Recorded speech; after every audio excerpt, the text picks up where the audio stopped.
Hello hi friends, welcome to my channel. ఈరోజు ఓంకారం కార్యక్రమానికి స్వాగతం. ఈరోజు 23 జూన్ 2025 విశ్వ వసునామ సంవత్సరం, ఉత్తరాయణం, గ్రీష్మ ఋతువు, జ్యేష్ఠమాస, కృష్ణపక్ష త్రయోదశి. ఈరోజు సోమవారం, మహాప్రదోషం ఉంది ఈరోజు. ఇక ఈరోజు కృత్తికా నక్షత్రం, విశేషమైన రోజు, అగ్ని నక్షత్రం. ఈరోజు మనము విశేషంగా ఓం అగ్నియై నమః అనే నామాన్ని మంత్రబలంలో జపించుకోవాలి. ఈ నామాన్ని మనం జపించడం వలన పంచభూతాలలో ఒకటైన అగ్ని మన శరీరంలో కూడా నానా విధాలుగా ప్రవాహం అనేది జరుగుతూ ఉంటుంది. అన్ని చోట్ల రక్తం అనేది మన శరీరంలో ప్రవహించాలి అంటే ఖచ్చితంగా అగ్నితత్వం అనేది ఉండాలి. అదే విధానంగా మన జీవితంలో మన అంత్యంలో అగ్ని కార్యంతోనే అంత్యం కూడా జరుగుతుంది. అయితే చూడండి, మీరందరూ కూడా బాగా గుర్తుపెట్టుకోండి కొన్ని విషయాలను.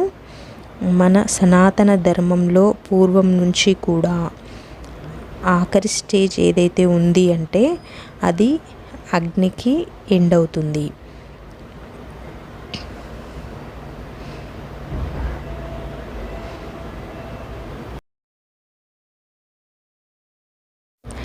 అయితే ఈ ఒక జీవరాశిలో ఈ జీవం అనేది బయటికి వెళ్ళిపోయిన తర్వాత ఈ అగ్ని కార్యం అనేది ఇతరులు మన శరీరానికి చేస్తారు. అయితే ఉన్న రోజుల్లో కూడా మన లోపల ఉన్న అగ్నిని తేజోవంతంగా చేసుకుంటే ఆరోగ్యంగా ఉంటామట. సో ఈరోజు ఈ అగ్ని యొక్క నక్షత్రంలో ఓం అగ్నియై నమః అనే నామాన్ని జపించడం వలన మనం ఆరోగ్యంగా ఉంటాము.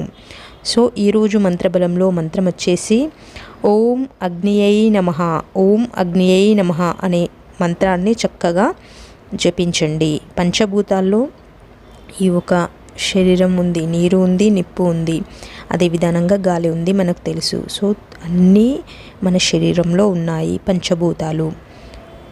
అటువంటి శక్తి అనేది మన శరీరంలో ఉంది. ఈ నామాన్ని జపించడం వలన మనకి ఆరోగ్యం ప్రాప్తిస్తుంది. అంతేకాదు, ఈ అగ్నినామాన్ని ఎవరైతే జపిస్తారో వాళ్ళ పాపాలు దహించబడతాయి అని అర్థం. మనం తెలిసి తెలియకుండా చేసిన పాపాలన్నీ కూడా దహించబడతాయి అని. ఈరోజు భక్తి శ్రద్ధలతోటి అందరూ మంత్రాన్ని జపించండి. ఇక ఈరోజు మంచి మాట, మన జీవితంలో చాలాసార్లు చాలా వ్యక్తుల్ని మనం చూస్తూ ఉంటాం. కానీ ఈరోజు గురువుగారు చెప్పిన మంచి మాట ఏమిటి అంటే ప్రతి ఒక్కరికి అర్థమయ్యేలాగా ఉంటుంది. జాగ్రత్తగా వినండి. ఏదైనా పని చేసేవారు పనిలో విశ్రాంతి కోసం వాళ్ళు ఎదురు చూస్తున్నారు అంటే వాళ్ళ జీవితంలో ఎదుగుదల అనేది చాలా తగ్గిపోతూ ఉంటుంది. ఎవరైతే పనిని ప్రేమిస్తూ ఉంటారో ఆ పని ప్రేమిస్తూ ఉండేవారు ఆ ప్రేమించే విధానంలోనే విశ్రాంతి ఉంటుందట. అయితే బాగా కష్టపడే వ్యక్తి ఆ కష్టాన్ని ప్రేమిస్తూ ఉన్నాడనుకోండి, అంటే ఆ ఒక్క పనితీరుని ప్రేమిస్తూ ఉన్నాడనుకోండి, ఇష్టంతో పని చేస్తున్నాడనుకోండి, అతనికి విశ్రాంతి అనేది అవసరమే లేదు. ఎందుకు అంటే ఆ పనిని ఇష్టపడుతున్నాడు కాబట్టి దానిలోనే అతనికి విశ్రాంతి అనేది లభిస్తూ ఉంటుంది. చాలామంది అనుకుంటూ ఉంటారు, మన జీవితంలో ఎంత కష్టపడ్డా పైకి రావట్లేదు, జీవితం మొత్తం ఈ విధంగానే కష్టపడుతూ ఉండాలా అని బాధపడుతూనే ఉంటారు. ఇంకా కొందరు అంటూ ఉంటారు, నా జీవితంలో కష్టపడుతూనే ఉన్నాను, నాకు ప్రశాంతత అనేదే లేదు, అసలు రెస్ట్ అనేదే లేదని అంటూ ఉంటారు. దీనిలో వ్యత్యాసం ఏమిటి అంటే కేవలం మీ యొక్క మనోభావాలు మాత్రమే అలా ఊహించుకుంటున్నాయి. కానీ మీరు అసలైన పనితీరును ఇష్టపడి ఉంటే మీరు ఎప్పుడూ కూడా దానికి కష్టం అనుకునేవారు కాదు. అయితే గురువుగారు ఒక చిన్న కథని తెలియచేశారు. ఒక ఋషి కైలాస పర్వతంలో పరిక్రమం చేయడానికి వెళ్తూ ఉంటాడు. అలా వెళుతూ ఉంటే అక్కడ దానిలో యమద్వారం అనేది ఒకటి ఉంటుంది. అక్కడ ఒక వృక్షం ఉంటుంది. ఆ వృక్షం గుండా ఒక మహర్షి కూర్చొని ధ్యానం చేస్తూ ఉంటాడు. అక్కడికి వెళ్తాడు ఈ ఋషి.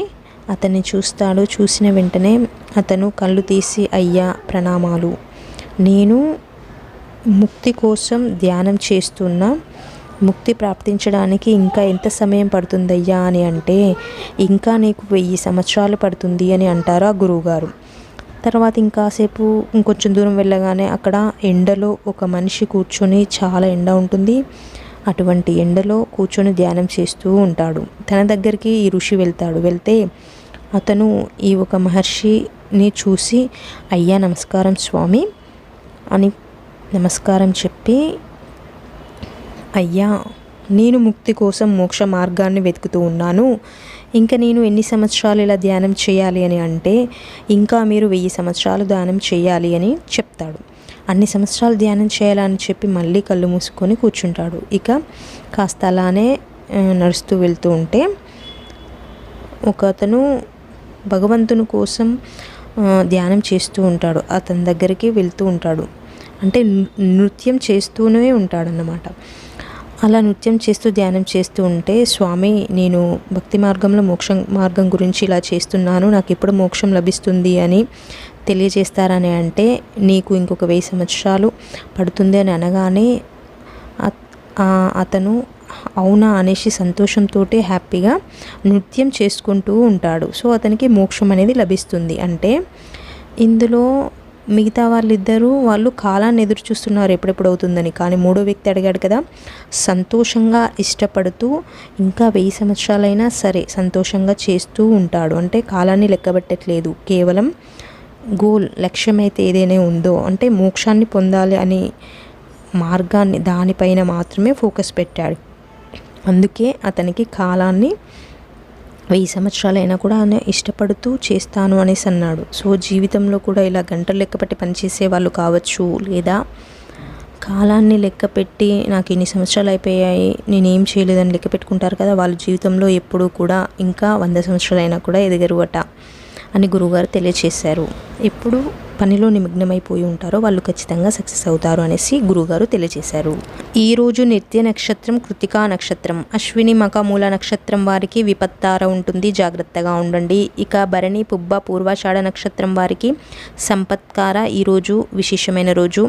కృతిక ఉత్తరాషాఢ నక్షత్రం వారికి జన్మతార, జాగ్రత్తగా ఉండడం మంచిది. రోహిణి అష్టాశ్రవణ నక్షత్రం వారికి ఈరోజు పరమమిత్రతార, అత్యంత శుభకరమైన రోజు, ఉపయోగించుకోండి. ఇక మృగశిర చిత్త ధనిష్ట నక్షత్రం వారికి మిత్రతార అత్యంత శుభకరమైన రోజు. ఆరిద్ర స్వాతి మరియు శతభిష నక్షత్రం వారికి ఈరోజు నైదవ తార అంటే వదతార, జాగ్రత్తగా ఉండడం చాలా మంచిది. పునర్వసు విశాఖ పూర్వభాద్రపద నక్షత్రం వారికి సాధక తార, ఉపయోగించుకోండి. ఇక పుష్య అనురాధ పూర్వభాద్రపద నక్షత్రం వారికి ప్రత్యక్తార, ఈరోజు జాగ్రత్తగా ఉండడం చాలా మంచిది. ఆశ్లేష జ్యేష్ఠ రేవతి నక్షత్రం వారికి క్షేమతార, ఈరోజు చాలా మంచిది, ఉపయోగించుకోండి. వాస్తు పరిష్కారం ఈరోజు ఏమిటి అంటే, వాస్తు పరిష్కారంలో అయితే గురుగారికి రీసెంట్గా ఒక లెటర్ వచ్చింది అంట. ఈ వాస్తుకు సంబంధించినవన్నిటి కూడా అన్నీ పర్ఫెక్ట్గా ఉన్నాయి, కాకపోతే చాలా పాతయట. ఆ ఇల్లు పాత ఇల్లు అన్నమాట. అంటే 10, 15, 16 సంవత్సరాలు అయిందంట. ఆ ఇంట్లో అన్నీ కూడా అంటే చెదలు, ఏదైతే సింహద్వారం ఉంటుందో అవన్నీ చెదలు తినేయడం, దేవుడి గదిలో ఇలా అన్నింటికి చెదలు పట్టేయడం జరుగుతుందట. ఈ ఇంట్లో మేము ఉండొచ్చా ఉండకూడదా అని ఒక ప్రశ్న అనేది వేశారు. కానీ వాస్తుశాస్త్రంలో విశేషంగా చెదలు ఉన్న ఇల్లు, పూర్వంలో ఇల్లును ఎలా కట్టేవారంటే అంతా కూడా ఈ మట్టిని అలాగే సున్నం పూసి దూలాలపైన అంటే వృక్షంతో తయారు చేసిన చిన్న చిన్న పిల్లర్స్ వేసి చేసేవారన్నమాట. అయితే పూర్వంలో కూడా చెదలు పట్టిన ఇంట్లో ఉండకూడదు అని చెప్పేవారంట. ఎందుకంటే ఆ చెదలు తింటూ మొత్తం ఇల్లు మొత్తం తినేస్తే ఎప్పుడైనా వాన వచ్చినప్పుడు, గాలి వచ్చినప్పుడు ఏదైనా ఇల్లు మొత్తం వృక్షాలు ఏవైనా మీద పడితే కూలిపోతాయని సైంటిఫికల్గా వాస్తుశాస్త్రాన్ని అలా రచించారన్నమాట. కానీ ఇప్పటి కాలంలో ఎలా ఉంది అంటే మన ఇళ్ళల్లో స్టీల్ ఉపయోగిస్తున్నారు, ఇంకా వేరే రకాలుగా ఉపయోగించి ఇప్పుడు ఇల్లు కట్టుకుంటున్నారు. అయితే ఇప్పుడు కూడా ఇలా ఏవైతే ద్వారాలు ఉంటాయో ఆ ద్వారాలకి చెదలు పడితే మాత్రం దానికి పరిష్కారం అనేది వెతకాలి అంట. అయితే ఆ ప్రభావం అనేది ఎలా ఉంటుంది అంటే ఖచ్చితంగా ఆ ఇంట్లో అనేది ఉండకూడదు. ఎందుకు అంటే చెదలు తినేస్తున్నాయి అంటే దాన్ని ధర్మశాస్త్రంలో ఉంది ఏమిటి అంటే శత్రువులు అనేది అధికమవుతారు, అలాగే శత్రువుల నుంచి అపజయం అనేది కలుగుతూ ఉంటుంది. అంటే మనకు తెలియకుండానే అందులో ఇన్సెక్యూరిటీ ఫీలింగ్ అనేది కలుగుతుంది, అంటే భయంగా ఉంటుంది. ఈ ఇల్లు మంచిదో కాదో లేదా ప్రతి పని ఏదైనా చేయడానికి కూడా భయంగా అనేది కలుగుతూ ఉంటుంది.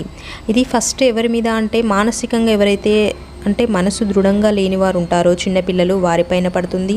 తర్వాత స్త్రీలు, తర్వాత పురుషులు, ఇలా నెమ్మదిగా జరుగుతూ ఉంటుంది. అయితే ఏదైనా వాస్తు ప్రభావం ఏదైనా ఉంటే స్త్రీ వాస్తు యంత్రం పెట్టుకుంటే దాని వైబ్రేషన్ వల్ల ఈ ఆలోచనలు అనేవి దూరం అవుతూ ఉంటాయి. కానీ చెదలు ఉంటే మాత్రం ఖచ్చితంగా దానికి పరిష్కారం వెతకాలి. ఇల్లు చేంజ్ చేయాలి, లేదా ద్వారాలను చేంజ్ చేయండి, లేదా ఇల్లును రీకన్స్ట్రక్షన్ చేయండి. మొత్తంగా ఆ చెదలు పట్టిన ద్వారాలను తీసైనా కొత్త ద్వారాలను పెట్టుకోవచ్చు. ఇది పరిష్కారం. అయితే రేపు మంగళవారం, రోహిణి నక్షత్రం, కృష్ణుల వారి నక్షత్రం. రేపు ఉదయాన్నే కృష్ణ, సత్యభామ, రుక్మిణి సమేతంగా కృష్ణుల దేవాలయం కానీ లేదా ఓన్లీ కేవలం కృష్ణుడు ఉన్న దేవాలయం కానీ వెళ్ళి, రేపు ఎవరైతే దేవాలయానికి వెళ్ళి నెయ్యి దీపాలను వెలిగించి కృష్ణుడికి తులసి అర్చన చేసి మరియు వెన్న నైవేద్యం పెట్టి ఆ వెన్నను తీసుకొచ్చి ఇంట్లో చిన్నపిల్లలకు పెడితే పిల్లలలో చాతుర్యం అనేది పెరుగుతుంది. అలాగే సంతానం లేనివారు ఆ వెన్నను భుజిస్తే సంతాన యోగం ప్రాప్తిస్తుంది. యోగక్షేమం ఏమిటంటే ఈరోజు చెరుకు రసంతో శివునికి అభిషేకం చేయడం వలన ఆర్థికంగా వృద్ధి చెందుతారు.